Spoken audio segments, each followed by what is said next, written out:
Olá pessoal, tudo bom? Eu sou o Fábio, então hoje eu vou ensinar vocês como utilizar um programa chamado Genius, tá? Para análise de sequências de DNA, na verdade para edição de sequências de DNA, ok? Antes da gente reconstruir ou inferir árvores filogenéticas, ok? Bom, o site desse programa é esse daqui, então Genius. Se vocês clicarem no Google Genius, esse nome, e logo vai aparecer um link pro site do programa. Esse programa existe em duas versões, a versão que você é a versão paga e os desenvolvedores disponibilizam a versão Trio, que é para realmente popularizar o uso desse programa. Então, se você download a versão Trio, ela vai funcionar com todos os recursos por um período de, se eu não me engano, 2 semanas. E aí vocês podem utilizar esse programa, ver todos os recursos dele, se interessar o programa para vocês, vocês vão ter que adquirir a versão paga. Eu pessoalmente recomendo esse programa. Quem trabalha com sequências de DNA, tá?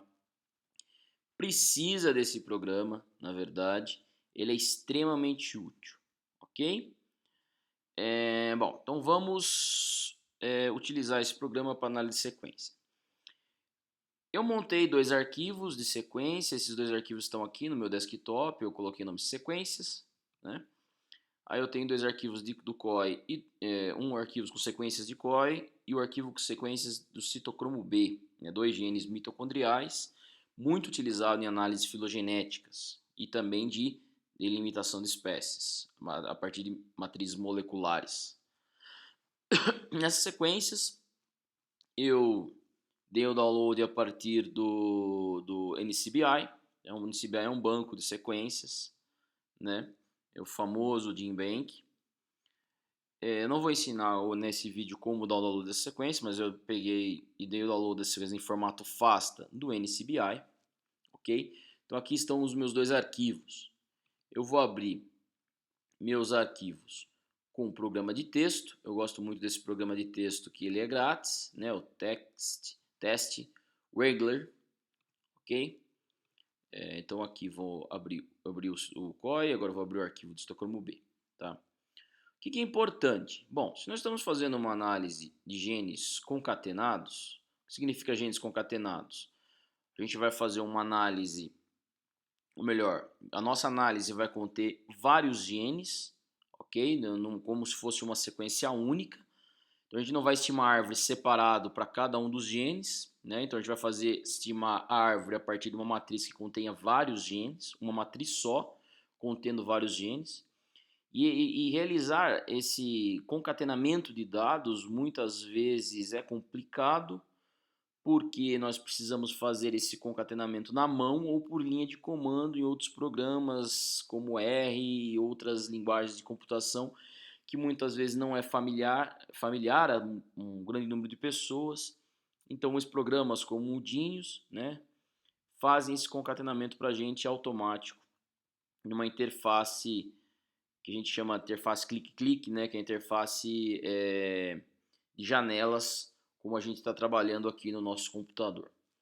Bom, importante. Claro, se eu estou fazendo uma análise com genes concatenados, eu vou ter que amplificar a mesma espécie com dois marcadores diferentes. Então eu tenho aqui a espécie Leporellus vittatus, amplificada pelo histocromo B, Leporellus vittatus, amplificado com o gene COI, né, sequenciado, na verdade, não amplificado, né, sequenciado. Ok? Então, bom, eu vou precisar, para o programa reconhecer que é o ideal é que a gente trabalhasse com o mesmo indivíduo da mesma espécie. Muitas vezes isso não é possível, dependendo do grupo, né? Então, para o programa reconhecer que representa a mesma espécie, ela tem que ter o mesmo nome em ambos os arquivos. Então, no arquivo do histocromo B, eu nomeei sequência 1, underline Leporellus, underline vittatus, no qual eu vou ter o mesmo nome, 1, underline Leporellus, underline vittatus, exatamente o mesmo nome. Não sendo exatamente o mesmo nome, o programa não vai reconhecer que essa sequência de COI do Leporellus vittatus tem que ser concatenada com o histocromo B Leporellos vittatus, tá? E vai criar, na verdade, duas sequências independentes para cada um dessa que seria a mesma espécie. Ou não é o caso que a gente quer, nós não queremos isso, ok? Bom, então aqui eu já visualizamos um programa de texto. Vamos iniciar o Dinius e trabalhar um pouco no Dinius. Vamos fechar essa sequência. Eu trabalho em Mac, né? Quem trabalha no Windows também é a mesma coisa. Muda poucos detalhes. Eu vou vir aqui nos aplicativos, encontrar o Dinius. Aqui está o Dinius. Estou iniciando então esse programa. Aqui a tela inicial do Dinius, tá? Ele está iniciando no meu sistema operacional. Demora um pouquinho e pronto. Tá? Então está aqui o programa. Nós podemos criar várias pastas aqui, que essas pastas funcionam como projetos, né? Ou seja, vamos fazer o concatenamento e trabalhar com análise de sequências em um determinado grupo. Então eu posso vir aqui e criar, né? Estou selecionando minha pasta base. Nesse sinal de mais aqui eu posso criar uma pasta. Eu vou criar uma pasta alinhamento. Alinhamento underline 1. Alinhamento 1. Tá? Só para testar e mostrar para vocês como funciona. Para importar minhas sequências dentro do programa, é necessário que eu, primeiro, selecione a pasta para qual alinhamento vai, né? Ou seja, para qual pasta o alinhamento vai ser incluído. Eu venho aqui em Files, né? Import from File. Clicou nessa opção. Nós temos a opção, o Dinius nos dá a opção de indicar qual é o formato dessas sequências, né? No formato de sequências de DNA normalmente é em formato FASTA, mas o Dinius reconhece vários formatos diferentes de sequências. Eu vou pedir, eu não vou indicar exatamente que é FASTA, se vocês virem aqui vai ter um dos formatos é FASTA, tá? FASTA nucleotídeo, ok? Mas eu vou deixar no formato de detecção automática, ou seja, o Dinius mesmo vai detectar o formato que são as sequências de DNA, tá? Que formato elas estão. Então eu só vou dar um OK e procurar o meu arquivo. Ele já abriu direto a pasta onde minhas sequências estão. Eu vou abrir primeiro o COI. Você pode abrir uma pasta por vez apenas. Abriu. O Dinius vai perguntar para a gente se a gente quer separar essa sequência. Se a gente quiser separar, vai aparecer cada sequência desse arquivo separado aqui, né? Eu quero criar, na verdade, uma pasta e nessa pasta tem que conter todas as minhas sequências. Então eu vou nessa opção aqui que ele já está me dando, essa opção aqui, Create Sequence List. Aí o que ele fez? Simplesmente abriu o meu arquivo de COI, aqui está o arquivo, e embaixo está todas as minhas sequências que está dentro desse arquivo. Então eu clico nessa aqui, ele mostra a lista de sequências que está dentro desse arquivo, com a identificação do nome aqui para mim. Ok? Então eu tenho Leporellos vittatus, hipóstos afines, hipóstos paulinos, Commersoni e assim por diante. Ok, pessoal? Bom, eu vou querer alinhar essas sequências e depois concatenar elas. Lembrando que o Dinius também faz consenso de sequências que saíram do sequenciador de DNA. Ok? Mas eu já pulei essa etapa, na verdade eu já fiz o consenso dessas sequências. Na verdade estamos partindo do pressuposto que nós já fizemos esse consenso. Na verdade eu fiz o download das sequências de um banco de dados como NCBI, mas antes de submeter a sequência para o NCBI, as pessoas têm que ter feito o consenso também, ok? Então essas são sequências consensos. Agora eu vou importar sequências do citocromo B, aqui, então, ok, citocromo B, selecionei o citocromo B e vou abrir. Ele vai perguntar a mesma coisa para mim, se eu quero manter como uma lista de sequências, eu digo que sim. Clicando aí, então aqui estão as sequências do citocromo B. Sequências do COI e do citocromo B.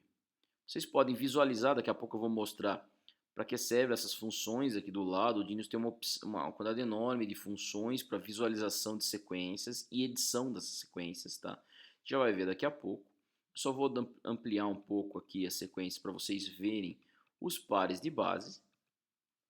Então aqui, ó, primeiro par de base de um conjunto de sequências de citocromo B para algumas espécies. As sequências não estão alinhadas, tá? O que significa sequências não alinhadas? Bom, o citocromo B é um gene codificante de proteína, assim como o COI, genes mitocondriais codificantes de proteína.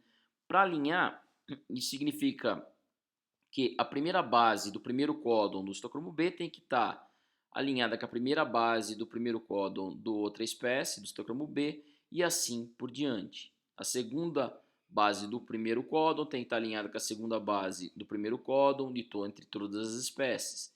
E entre assim seria com todos os outros códons, ok? Bom, para alinhar as sequências, eu vou clicar primeiro no citocromo B aqui, vamos alinhar o citocromo B. Ferramentas, alinhamento, ok? Dentro do alinhamento vai ter o alinhamento múltiplo de sequências, Multiple Alignment. Eu vou clicar nessa opção. O Genius nos possibilita realizar vários tipos de alinhamento, o alinhamento do próprio programa. Eu gosto do algoritmo de alinhamento do Muscle, ok? Tá? Aqui o Muscle desenvolvido por esse autor aqui, o Genius traz o autor que desenvolveu cada um dos algoritmos de alinhamento, tá? Nesse caso o Muscle. Eu gosto muito desse alinhamento, eles dão resultados muito bons.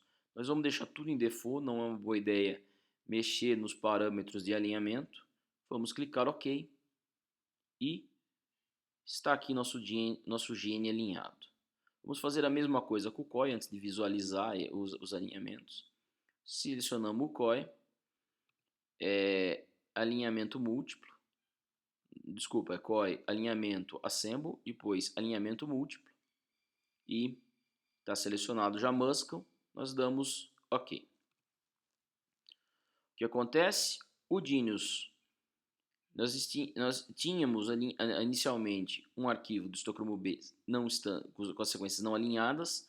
Depois que a gente pediu para o Genius alinhar, ele criou um outro arquivo com as sequências alinhadas. Ele fez exatamente com o citocromo B, assim como com o COI. Tá? Então aqui está o citocromo B alinhado. Se nós dermos um zoom, vocês vão ver as sequências todas alinhadas. Uma sequência de Leporello vittatus, ela é bem mais longa que as outras, então nesse começo aqui nós não temos bases que seriam sítios, na verdade, comuns aos outros táxons. Só vamos ter sítios comuns nos outros táxons quando chegar aproximadamente a 250 pares de base. 250 pares de base. Ok, pessoal? Então o Genius também permite a gente editar essas sequências alinhadas. Se vocês clicarem Allow Edition, ou seja, permita a edição, você clica nessa opção, o Genius vai permitir a gente editar. Selecionando parte dos blocos de sequências, nós podemos cortar as pontas. Pontas de sequências incluem muito dados perdidos, nesse caso, porque a sequência de Leporello é muito mais longa que a das outras espécies, pro citocromo B. Então, quantidade de dados perdidos, uma grande quantidade de dados perdidos pode atrapalhar um pouco as nossas análises, então eu cortei um pouco as pontas. Nas pontas do sequenciamento também pode conter erros, tá? Então, a gente cortou uma parte. Cortar um pedaço também do final, ok? Selecionando, clicando em Del no teclado, vocês deletaram uma parte, ok? Quando vocês clicam fora do grupo de sequências alinhados, ele vai perguntar se você quer salvar, você clica em salvar, ele vai perguntar se quer que salve as mudanças nesse grupo de sequência, você fala que sim, e assim nós temos, ó, como a gente alterou o citocromo B alinhamento, ele coloca escrito na frente que a gente modificou esse arquivo. Como nós não modificamos o grupo de sequências do COI, esse grupo de sequências ainda não está escrito modificado na frente, mas nós vamos modificar agora, tá? Cortar um pouco das pontas do sequenciamento do COI. Aí as pessoas sempre me perguntam, quanto cortar, né? Bom, eu gosto de cortar uma pequena parte, ou seja, não ser muito rigoroso nessa fase. Por que não ser muito rigoroso nessa fase? Durante as análises filogenéticas, né, há possibilidade de fazer novos tratamentos nas sequências, ou seja, todos os sítios na qual há alguma deleção de bases, como aqui no começo, alguns programas já deletam automaticamente, ok? Então, nós não vamos ser rigorosos nessa fase. Depois, quando estiver reconstruindo a topologia das árvores, nós podemos testar a opção sendo mais rigoroso ou menos rigoroso no corte das pontas das sequências e comparar os resultados. Ok? Então eu não fui muito rigoroso também, mantive sequências com grande quantidade de deleções aqui. Tá? Só cortei as pontinhas. Ok, pessoal? Clicando fora, ele vai perguntar se quer que salve. Você fala que sim. Ele pergunta se salva as modificações, você fala que sim de novo. Então agora nós temos um arquivo de COI e um arquivo de histocromo B modificados. Tá?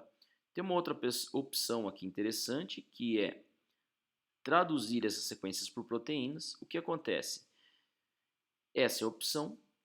Quando a gente traduz essas sequências por proteínas, nós conseguimos ver o código de aminoácidos aqui nessa opção. O que é esse código de aminoácidos? Ou seja, são genes codificantes, esses genes codificam proteínas, então um grupo de códons pode ter, um códon na verdade codifica um aminoácido específico. Tá? Nós traduzimos a proteína, porém o código, aqui está código de nuclear, a gente tem que mudar para o código de vertebrate mitocôndrio, ou seja, de mitocondrial de vertebrados. Vamos mudar aqui e visualizar. Tá? Ó, podem ver que só tem o código de aminoácidos aqui. Numa outra situação, vocês podem encontrar esses asteriscos. Esses asteriscos significam códons stop. Tá? A RNA polimerase, quando está transcrevendo uma determinada sequência de um determinado gene, ela encontra um códon stop e para. Então o códon stop não pode estar no meio do sequenciamento, e sim no final. Ok? Como a gente tem uma sequência parcial, a gente não vai ver o códon stop real, okay? Daquele determinado gene.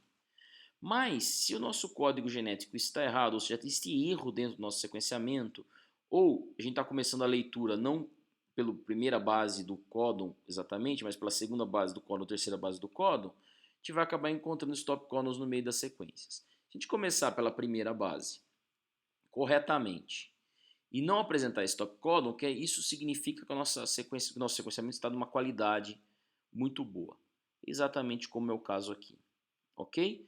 Então, essas opções aqui nos permitem avaliar a qualidade do sequenciamento. E para o sequenciamento estar com uma qualidade grande, não pode haver stop códons no meio das sequências. No caso, nossos stop códons são representados por asteriscos, ok? A gente checa do histocromo B, a gente faz o mesmo check, a mesma checagem no gene COI. No COI, vamos aqui na opção traduzir, primeira base. O problema aqui que está dando stop códon é que o código está errado, na verdade não é standard, nosso código é mitocondrial para vertebrados. E o que nós temos aqui é uma sequência também de excelente qualidade, não tendo stop códons no meio de cada um dos genes COI amplificado para cada uma dessas espécies na qual estamos analisando. Ok? Excelente qualidade, sequências alinhadas. O que nós vamos fazer agora? Concatenar. Colocar um gene na frente do outro. Tá? Ele pede, quando a gente faz qualquer tipo de alteração, nem que seja o tipo de código, ele pergunta se a gente salva as modificações ou descarta. A gente sempre salva as modificações. Então eu selecionei aqui histocromo B e COI. Tá? O que nós vamos fazer? Nós vamos concatenar. Aqui em ferramentas vai haver a opção concatenar alinhamento ou sequência. Nós vamos clicar nessa opção, ok? E aqui essa opção vai nos permitir concatenar os genes, ou seja, colocar um na frente do outro para cada uma das espécies. Esse programa vai nos perguntar nessa fase se a gente quer primeiro o citocromo B e depois o COI, ou primeiro o COI e depois o citocromo B. Só para vocês verem, eu vou modificar a posição dos genes, vou colocar eu quero o COI como o COI em primeiro, depois o citocromo B. Ok? Depois a gente ordenar aqui quais a gente quer, um na frente do outro, nós damos um OK e que nós temos aqui um arquivo, outro arquivo gerado com os genes concatenados. Tá aqui nessa tela de baixo, o programa sempre nos mostra. Eu vou diminuir aqui, desabilitar a transcrição por proteína, a tradução por proteína, né? Desabilitei essa opção. E aqui nós temos os dois genes. Da primeira base até as 600 e poucas bases, aqui ele bota uma marca vermelha onde acaba o primeiro gene e começa o segundo gene. Então a gente tem da base 1 até aproximadamente 600 e poucas bases, o COI. Dessas 600 e pouco até o final, 1434, o citocromo B. Tá? Então vamos dar um zoom aqui para vocês observarem. Aqui o gene. É interessante ele marcar essa informação. Quando vamos fazer partições de matrizes, precisamos saber exatamente onde começa e onde termina outro gene. Essa opção é excelente, tá, pessoal? Então aqui, ó, da base 1, começa o primeiro gene, ele marca de vermelho até onde termina esse gene. Base 641 e 2. 642 é a base que acaba o COI. 643 é a primeira base do citocromo B. E o citocromo B vai até a base 1434 dessa matriz. Ok, pessoal? Bom, agora nós temos esse arquivo concatenado, sabemos exatamente onde termina e onde começa o gene. Nós podemos exportar essa matriz em formato FASTA ou em qualquer outro formato. Então nós vamos exportar ela em formato FASTA, tá? Que é arquivo de texto para sequências de DNA. Selecionamos Export, aqui está o formato. Ok. Ele vai perguntar que pasta você quer exportar, vou exportar para essa mesma pasta sequências, clicar em Save. Ele vai perguntar se a gente quer proceder, eu vou dizer que sim. Ele vai perguntar algumas coisas aqui de formato da matriz e tudo mais, principalmente se onde tem dado perdido a gente quer colocar gap. Nós vamos dizer que sim, né? Ou seja, onde não tem dados coletados, principalmente nas pontas das sequências, porque um gene foi sequenciado mais base de um gene do que de outro, então os que foi sequenciado menos nós teríamos dados perdidos, né? Ele está perguntando que quer colocar gap nessas regiões, nós vamos dizer que sim, ok? Dá um ok, pronto, essa matriz foi exportada. Vamos checar aqui dentro de sequências e encontrar nossa matriz concatenado COI, depois o citocromo B. Só para vocês visualizarem, eu gosto sempre de visualizar em um arquivo de texto esses arquivos de sequências. Está aqui, ó, tá? O nome da primeira sequência minha, Leporellos vittatus, começando com o COI e terminando lá no final com o citocromo B. E assim acontece para cada uma das espécies. Ok, pessoal? Tranquilo? Então, muito obrigado pela explicação de hoje, né? Bom, muito obrigado, não pela explicação, mas obrigado pela atenção de vocês nessa explicação minha de hoje. Abraço, pessoal. Tchau, tchau. Tô finalizando o vídeo, então.